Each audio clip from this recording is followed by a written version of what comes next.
pessoal, vamos lá. Relembrando parte anatômica de quadril, tá?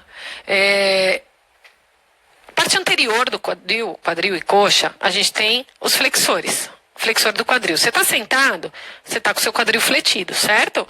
Então quem faz isso é o reto femoral e o ilio-psoas, anteriormente. Ó, aqui é o reto femoral, tá? Cabeça direta. Aqui a gente vê um pouquinho mais para o meio da coxa já a aponeurose central da cabeça indireta. O reto femoral tem duas cabeças, tá? A cabeça direta e indireta.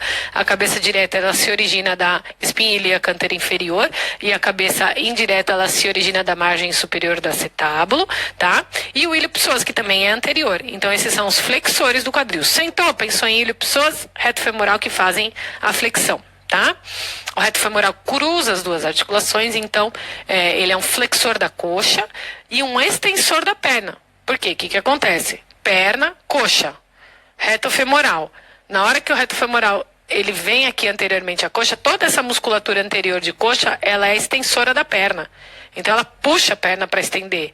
Só que ao mesmo tempo ela puxa o quadril para dobrar para você sentar, tá bom? Então é flexor de coxa, extensor de perna. Posteriormente aqui, no quadril, a gente tem a tuberosidade isquiática e os isquiotibiais. Quais são os isquiotibiais? São os extensores do quadril. Se os flexores do quadril estão anterior, posteriormente tem os flexores do quadril, tá? Os extensores do quadril, desculpa. Flexores do quadril anterior, extensores do quadril posterior, que são o tendão conjunto do bíceps, aqui ó, do bíceps femoral e do semitendíneo, e o tendão do semimembranoso, que é superolateral e inferomedial aqui, tá bom? É isso que a gente avalia, tá? Aqui a gente vê a tendinopatia deles, espessamento e hipocogenicidade. Aqui a tuberosidade isquiática, que fica posteriormente aqui.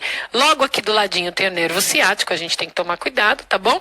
Então esses são os extensores do quadril. Se eles estendem o quadril, ou seja, na hora que você vai chutar uma bola, você estende seu quadril, eles também fletem a perna, porque é o contrário. Então eles dobram a perna, porque eles puxam aqui por baixo, vai dobrar a perna, tá bom?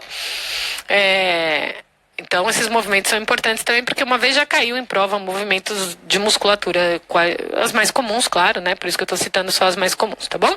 Então os extensores de quadril são o bíceps femoral, semitendinoso e semimembranoso, tá bom, pessoal? Na porção medial, a gente tem os adutores. Então, a gente tem o pectíneo, que é muito perto da sínfise púbica, o grácil, que é mais medial, mais difícil de avaliar. Os adutores aqui, ó, longo, curto e magno, tá? Eles são os que fecham a perna, tá? E eles têm a origem deles é um tendão comum na sínfise púbica, tá? Com exceção do adutor magno, que ele tem uma outra origem, tá? O que acontece aqui é o seguinte... Para a gente decorar que o longo é mais superficial, o curto e o magno, eu tenho uma regra mnemônica que eu penso em ligamento colateral medial do joelho, né? Então, é longo, curto e magno. É assim que eu decoro, tá bom? Então, esses são os adutores. Os abdutores, que são os mais importantes aqui da nossa articulação, porque são os que doem mais, os que mais têm tendinite, glúteo mínimo e médio, que eles ficam na lateral e eles se inserem aqui no trocânter maior, tá? O trocânter maior parece uma casinha aqui, a gente tem a faceta anterior, a faceta lateral, tá? O glúteo mínimo se insere na faceta anterior, tá bom? E o glúteo médio, ele tem duas inserções, tanto na faceta lateral quanto na faceta póstero superior. A faceta lateral, o tendão é mais fino, a faceta póstero superior, o tendão é mais gordinho, né? Então, a gente tem aqui uma representação anatômica dos glúteos, glúteo mínimo na faceta anterior e glúteo médio, tanto na faceta lateral quanto na faceta póstero superior. Para pegar a faceta póstero superior, eu subo um pouquinho o transdutor e rodo lá para trás. Aí eu vejo exatamente essa imagem aqui. Tá bom? Lembrando aqui no recesso anterior da articulação do quadril, é onde a gente vê derrame. Lembrando que a gente tem a cápsula articular que precisa, que é o acetábulo, cabeça femoral, colo femoral. A gente tem a cápsula articular que acompanha o colo femoral, essa transição cabeça-colo femoral. Se a gente tem um abaulamento aqui na cápsula, a gente pode já inferir um derrame articular com líquido. O que pode ter aí? Pode ter desde artroses com derrames articulares profusos, corpos livres, sinovite, aqui uma degeneração já da cortical óssea, uma fragmentação óssea por artrose. E mesmo artrite séptica, tá? Se você tem uma dúvida que esse paciente possa ter um processo infeccioso intraarticular, na dúvida funciona. Por quê? Porque a artrite séptica destrói o quadril, destrói o osso do quadril, tá bom? Então, se você não sabe se é sinovite, se é artrite séptica, primeiro conversa com o médico. Já passa o quadro para ele, ele já vai saber se tem leucocitose, se tem febre, o que que tem, se vale a pena limpar, se vale a pena debridar, puncionar, enfim, tá bom? Mas sempre na dúvida, deixa descritivo e conversa com o médico, tá? Então aqui, ó, recesso anterior, aqui a gente vê cisto paralabral, provavelmente uma rotura de lábio acetabular, tudo fragmentado, aqui o acetábulo com cisto, o bursite do ilho psoas, que é a bursa que fica anteriormente à articulação, aqui a articulação, tem derrame articular, tem bursite. Por quê? Porque a bursa do ilho psoas, ela tem uma 10 a 15% de comunicação com a articulação do quadril, tá bom? Então, bursite com derrame articular, sinovite, aqui ó, um bursite com fluxo aumentado, só para lembrar do normal, tá? Ó o normal, olha a diferença aqui, ó. Tá bom, gente? Então, esse é o recesso anterior da articulação, tá? De novo, a gente pode ver sinais de osteoartrose, aqui o impacto da cabeça femoral no acetábulo com osteófitos proeminentes, redução do espaço articular, já uma esclerose da cabeça humeral e do acetábulo, tá? Então, a gente vê essa irregularidade toda, um derrame articular, uma irregularidade aqui, ó, corpos livres, intraarticulares, todos os osteófitos, a irregularidade do colo femoral, tá bom? Ó o normal como é lisinho, ó. Tá bom? Olha a diferença dessas. Tudo osteoartrose, manda correlacionar com o exame radiológico. Do quadril, o que mais importa de tudo é a síndrome peritrocantérica, tá? A síndrome peritrocantérica, ela é uma dor na face lateral do quadril que irradia pela lateral da perna até o joelho. Os pacientes são incapazes, às vezes, de subir escada ou deitar sobre o lado afetado, tá bom? Acomete mais mulheres de meia idade, então é uma dor intensa, às vezes, bem incômoda. O paciente, às vezes, acorda, levanta, vai tentar andar, claudica, né? Os achados mais comuns de síndrome peritrocantérica são as tendinites dos glúteos mínimo e médio, que são os abdutores que se inserem na face lateral aqui no trocânter maior, tá? E bursite, só que a bursite não é tão comum não, a bursite trocantérica, né? O mais comum é tendinite mesmo, tendinopatia, espessamento, hipercogenicidade, rotura, tá bom? Pode ter calcária aqui também, aqui uma bursite subglútea média, né? Então por baixo do glúteo, você tem bursite subglútea mínima, subglútea média e bursite trocantérica, tá bom? A trocantérica normalmente é superficialmente ao tendão do glúteo médio na face mais posterior, tá? Do trocânter, certo? E a maioria dos casos tem a etiologia um atrito com a fascia lata. A fascia lata ela passa aqui, ó. Então você tem um atrito do glúteo, dos tendões glúteos com a fascia lata, podendo até dar ressalto, né? Que é o clique. Quando o paciente mexe, ele faz... Ele às vezes audível ou não, tá bom? Esse é o ressalto externo, né? Que é o mais comum, certo? Passando rapidamente pela displasia do desenvolvimento do quadril, a única coisa que eu preciso que vocês lembrem da displasia é o ângulo alfa e o ângulo beta. O ângulo alfa é o ângulo do teto ósseo-acetabular, quando ele é maior ou igual a 60 graus, e o ângulo beta é o ângulo do teto cartilaginoso acetabular, quando ele é menor que 55 graus, é o normal, tá? Aqui são os valores normais. O grau de cobertura acetabular sempre acima de 50%, 48%, 50%, tá bom? E normalmente pacientes nenezinhos que ficarem em posição pélvica na gestação, tá? Então eles têm fator de risco para displasia do desenvolvimento do quadril. A tabela não precisa decorar, só lembrando que os quadris maduros eles têm um ângulo acima de 60 e os quadris excêntricos ou luxados um ângulo abaixo de 43. Nesse bololô todo aqui, talvez nem perguntem para vocês, mas é importante saber que se o nenê tem menos de 3 meses e um ângulo entre 50 e 59, provavelmente é um quadril imaturo, que vai amadurecer, não precisa se preocupar, tá bom? Então, não precisa de tratamento, é só acompanhamento. A partir do momento que o nenê tem mais de 3 meses e um ângulo entre 50 e 59 e para baixo, já começa a ter os graus de displasia. Tem que decorar só os 60, os 55, tá? Eu falo dos 55 porque caiu numa prova uma vez, né, bobagem, é rodapé de livro, mas é o que costuma se pedir nas provas, né, rodapé de livro.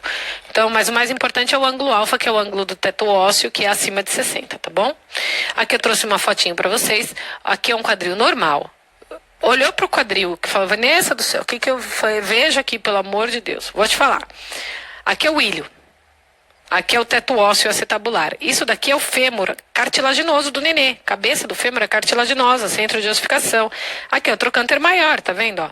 É como se fosse, você pega um raio-x e você vira ele de lado, tá? Então você tem aqui, ó, o osso, né? Aqui o osso tá cobrindo, aqui a cartilagem, aqui o trocânter maior. Aonde você vira o trocânter maior é ao lado da cartilagem. Você vai ver o glúteo mínimo, o glúteo médio, tá? Se inserindo no trocânter maior. A gente acabou de falar de síndrome peritrocantérica, lembra do glúteo mínimo e médio? É a mesma coisa aqui. Glúteo mínimo e médio se inserindo no trocânter maior. Viu o trocânter maior, você sabe que você está do lado da cartilagem aqui. Lado oposto, lado ósseo, tá? Diquinha de prova. Como é que eu vou saber se esse quadril tá normal? Na prova, ou eles vão perguntar para você de um quadril normal ou de um quadril totalmente luxado, excêntrico, que é a foto do lado. Quadril normal. Traça uma linha. Aqui no ilho. Traçou uma linha, tem que estar retinho isso aqui, tá? Traçou uma linha. Metade da cabeça tá para cima, metade tá para baixo, ó. Metade para cima, metade para baixo. Quadril lindo, normal, tá bom? Não precisa ficar olhando outras coisas, porque abraça aqui, o teto ósseo abraça a cabeça. Você passou uma linha no meio da cabeça. Um quadril displásico, olha isso aqui, ó. Isso é um caso meu. Olha aqui, ó. Você quase não tem angulação, não tem essa angulação aqui, ó, tá vendo? É um bem flat aqui, um ângulo bem pequenininho. Passei a linha aqui, ó. Onde tá a cabeça? Pra cima. Quadril excêntrico. Quadril displásico. Esse ângulo beta aqui é até maior, na verdade, né? Olha aqui, ó. Aqui, ó. Olha como tá tudo errado. Ó, não tem nada abraçando a cabeça aqui, ó. Curvadinho, tracei uma linha aqui, ó. Olha para onde tá indo, para baixo da cabeça. Toda a cabeça tá para fora, tá para cima da linha. Cabeça toda para cima da linha, quadril luxado, quadril excêntrico, quadril deslocado, whatever. Não é um quadril normal, tá bom? Isso é a dica de prova para displasia do quadril. Pensar sempre que a cartilagem ela é hipoecogênica, tá? Aqui no quadril, isso já caiu, por incrível que pareça. O osso é hiperecogênico, tá? A cartilagem hipoecogênica e, enfim, tudo que é osso é hiperecogênico, tá? O lábio acetabular, né? Que aqui é a cartilagem, aqui é o lábio. O lábio é branquinho, tá? Que nem menisco, então ele é hiperecogênico, certo? Acho que é isso, gente. Lembrar dessas coisinhas assim, tá bom? Mas esse é a diquinha aí que eu deixo pra vocês, tá? Deixa eu passar aqui pra ele. Vamos pro joelho, então, tá? O joelho a gente vai avaliar os compartimentos. No compartimento anterior a gente avalia o tendão quadricipital e o tendão patelar, junto com a cartilagem, né, da articulação da tróclea femoral aqui, tá bom? O tendão quadricipital, lembrar que ele é composto pelo tendão do reto femoral, superficialmente, vasto lateral e vasto medial, aqui no tendão da parte do meio, e o vasto intermédio mais profundamente, tá bom? Se insere no polo superior da patela, tá? Aqui é a nossa visão do tendão quadricipital, ele pode romper só uma parte, pode romper inteiro, pode ter tendinose, tá bom? Aqui a gordura suprapatelar, gordura pré-femoral, esse pretinho aqui, anecóico, é o recesso suprapatelar, que é onde a gente tem derrames articulares, a gente consegue avaliar. Aqui é a porção muscular antes de formar esse tendão aqui, o reto femoral, que é o mais superficial, é essa linha aqui, ó. Vasto medial e vasto lateral são essa parte do meio aqui.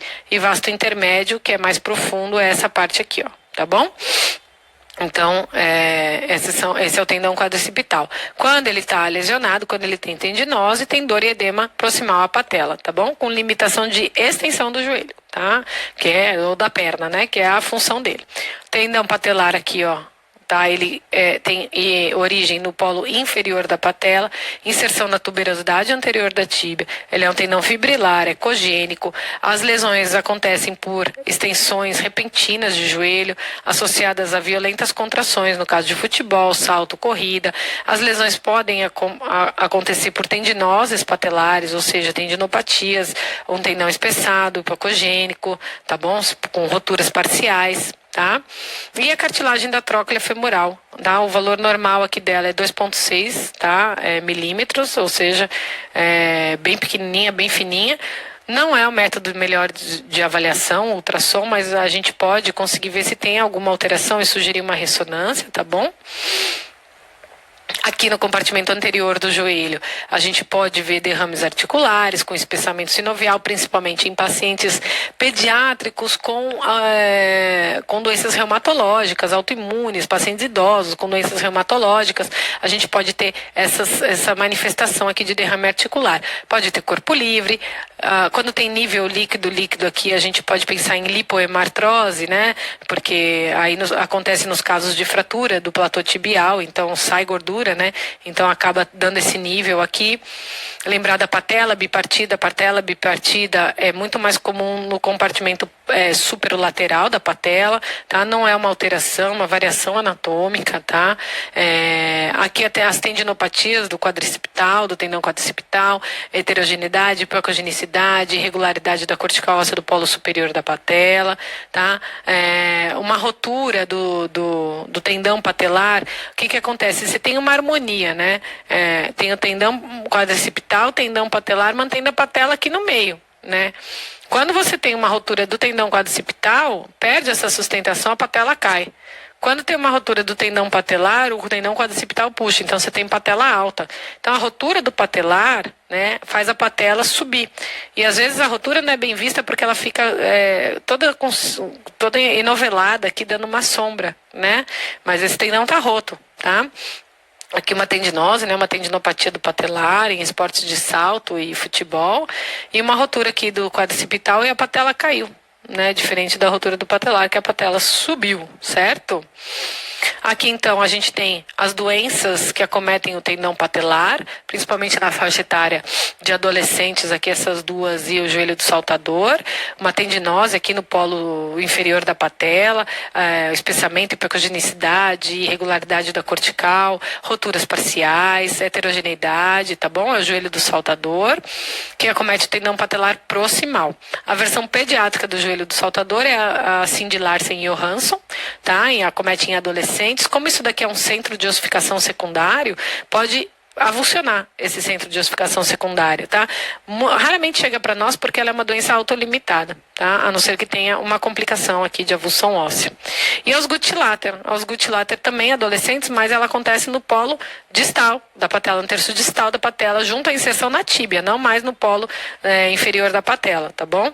Então, o tendão patelar aqui na inserção com a tíbia, a gente tem fragmentação, espessamento cartilaginoso, edema, né, da cartilagem, uma tendinopatia junto à inserção aqui na tuberosidade anterior da tíbia. Também a osteocondrose, né? Também é um centro de ossificação secundário. Então, quando o adolescente machuca isso daqui, inflama, pode ficar como sequela uma fragmentação da tuberosidade anterior da tíbia, e a gente pode encontrar isso no adulto, porém, como sequela, tá bom?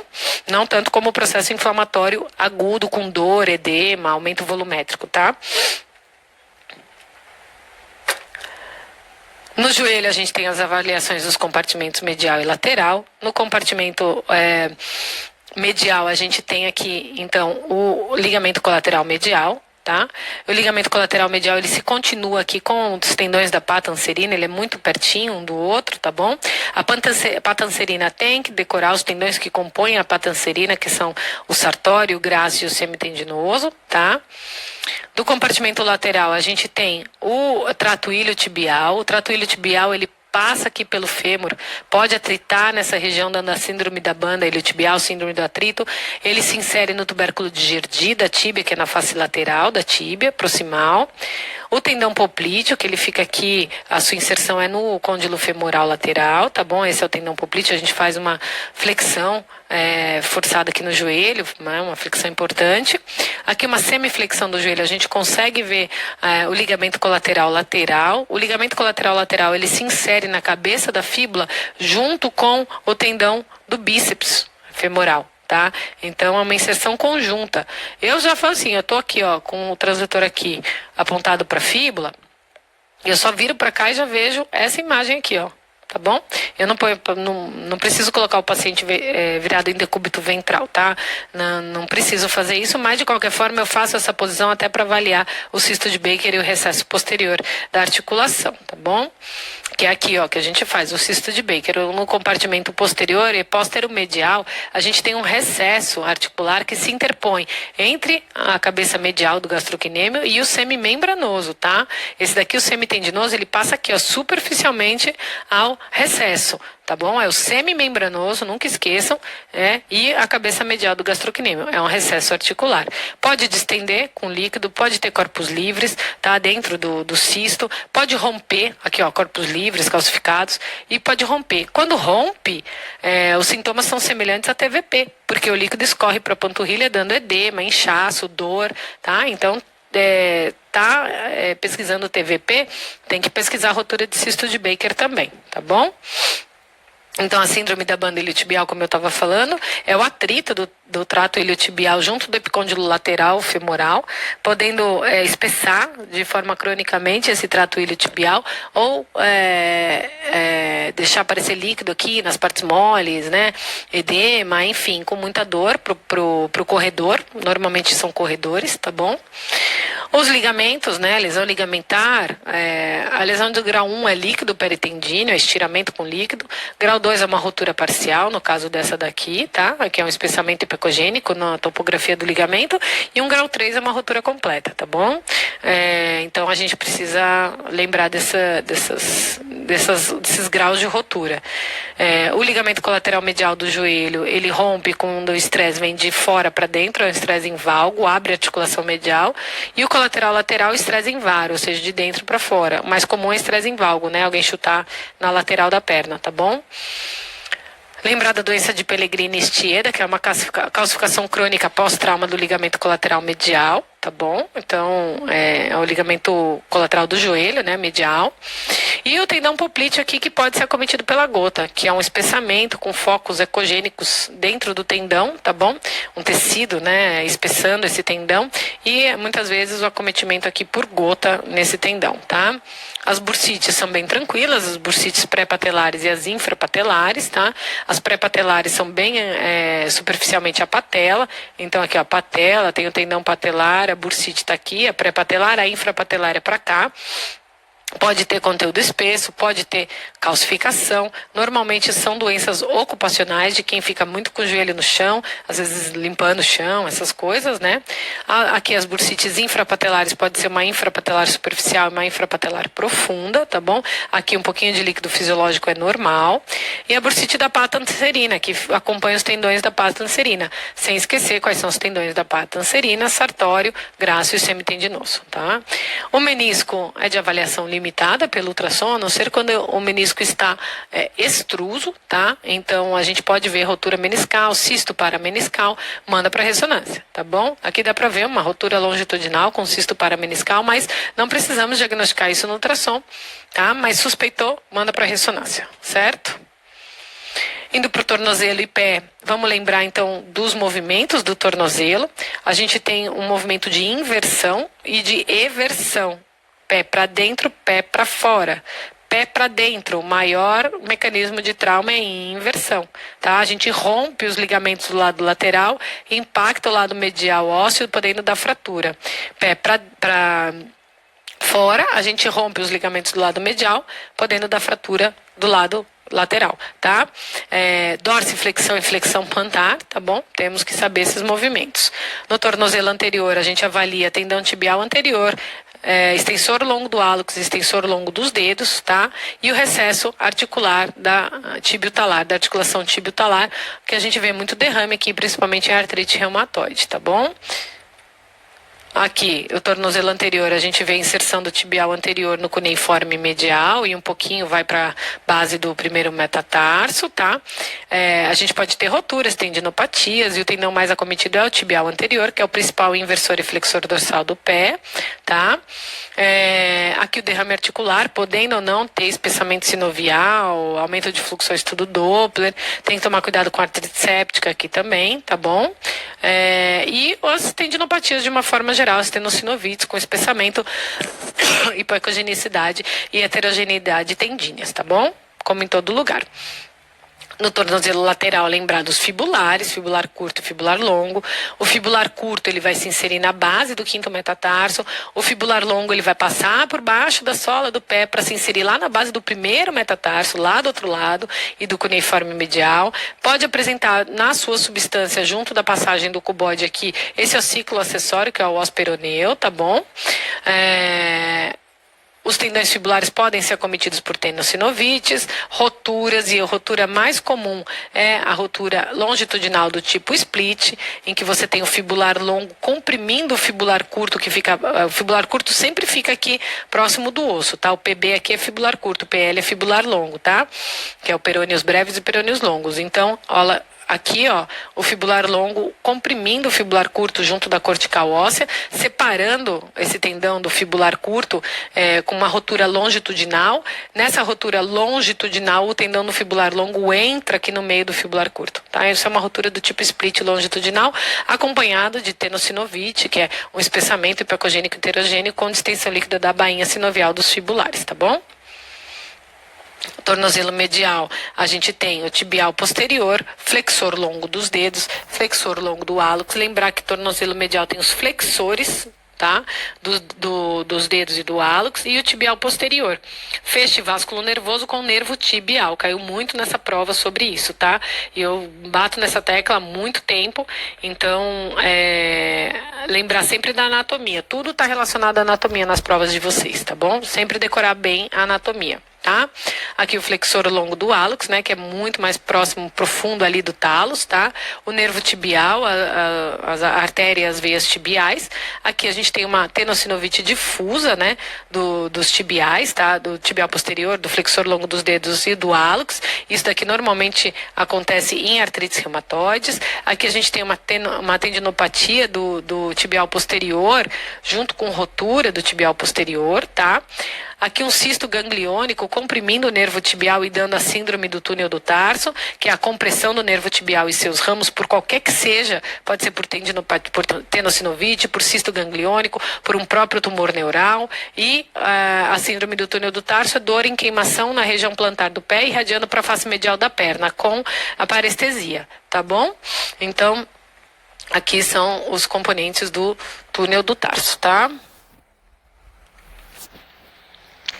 O tornozelo posterior e a face plantar, então a gente tem o calcâneo aqui no tornozelo posterior, com inserção aqui na face posterior do osso calcâneo, né? Podemos ter tendinopatias e roturas, lembrando que o tendão calcâneo não tem bainha sinovial, ele tem paratendão, tá bom? Então, você não pode falar em tenossinovite, porque não tem bainha, você fala em tendinopatia ou tendinite, tá bom? E paratendinite ou paratendinopatia. Aqui é uma rotura do tendão calcâneo com o paratendão que fica em volta íntegro. Tá? Então, aqui é uma tendinopatia do calcâneo, tá? Espessamento, hipocogenicidade, heterogeneidade, tá bom? Então, sempre lembrar que não tem bainha sinovial nesse tendão, tá? A face plantar funciona como um tendão. A espessura normal aqui, a banda central dela é a que mais a gente vê. A espessura normal dela na origem do calcâneo é até 4 milímetros. Você vê a diferença, né? Da face plantar aqui e da face plantar aqui, né? Espessada, hipocogênica, tá? Bem doentinha, tá? Uma das doenças que acometem a face plantar é a fibromatose plantar ou a doença de Ledder-Rose. Como a gente tem fibromatose palmar, que é a Dupuytren, né? Na mão, a gente tem a fibromatose plantar, tá? Que é são nódulos fibrosos na topografia da face plantar. Assintomáticos na grande maioria das vezes, indolores, porém com aumento de volume que a gente sente ao palpar, tá bom? Já na parte dos dedos do pé agora, a gente tem o neuroma de Morton, tá? O neuroma de Morton não é uma neoplasia verdadeira, ele é uma proliferação fibrosa do nervo interdigital, tá? Porque ele acaba tritando com o ligamento intermetatársico profundo aqui. Então ele vai ter uma morfologia fusiforme, hipoecogênico, tá bom? Não é compressível e ele é bem delimitado entre os espaços intermetatársicos. Então você tem que apertar para poder sair o neuroma, para poder visualizar durante o exame, tá bom? Se comprimir, é bursa, não é nervo, porque às vezes a imagem é bem semelhante, tá? Então tem uma parestesia entre os dedos irradiando para os dedos com dor à compressão local, tá? Isso é o neuroma de Morton, certo? Dos ligamentos, rapidinho, a gente tem o complexo sindesmótico, né, tíbio-fibular, né, que é aqui, ó, nessa região. Então, eu tô olhando esse complexo aqui, eu sempre mantenho o meu transdutor no maléolo lateral. Eu vejo o ligamento tíbio-fibular, tá tá bom? Que é o anterior, tá? Ele é o mais fraco, né? O posterior a gente não vê, nem o interósseo, nem o transverso, mas você pode ter lesões dele com rotação externa, hiperdorsiflexão, e a fratura de fíbula pode acompanhar. Mantenho o transdutor no maléolo lateral, boto o transdutor pro talos, eu vou ver o ligamento do complexo lateral, que é o ligamento fíbulo-talar anterior ou tíbio-fibular anterior, tá? Ou talo-fibular anterior, desculpa. Então, fíbulo-talar anterior, tá? Então, do maléolo lateral até o talos, tá? Mantenho no maléolo lateral, venho para o calcâneo, vejo o ligamento fíbulo-calcaniano, tá? O complexo ligamentar lateral, ele tem o fíbulo-talar anterior, fíbulo-calcaniano e fíbulo-talar posterior, sem acesso a ultrassom. As lesões desse ligamento são em inversão, que é o pé para dentro, porque você abre a articulação lateral e rompe esses ligamentos, tá bom? E a fratura, do contrário, quando você abre a articulação lateral, é impacto a medial, então eu tenho fratura do maléolo medial. E o complexo ligamentar medial é um pouco mais difícil da gente individualizar, tá bom? O tíbio talar posterior é o mais espessado deles, é o mais fácil, de mais fácil visibilidade, tá? Mas a gente tem as lesões por mecanismo em eversão, ou seja, pé para fora, porque abre a articulação medial. E aí eu rompo os ligamentos do complexo ligamentar colateral medial. A gente tem duas porções, porção profunda e porção superficial, tá?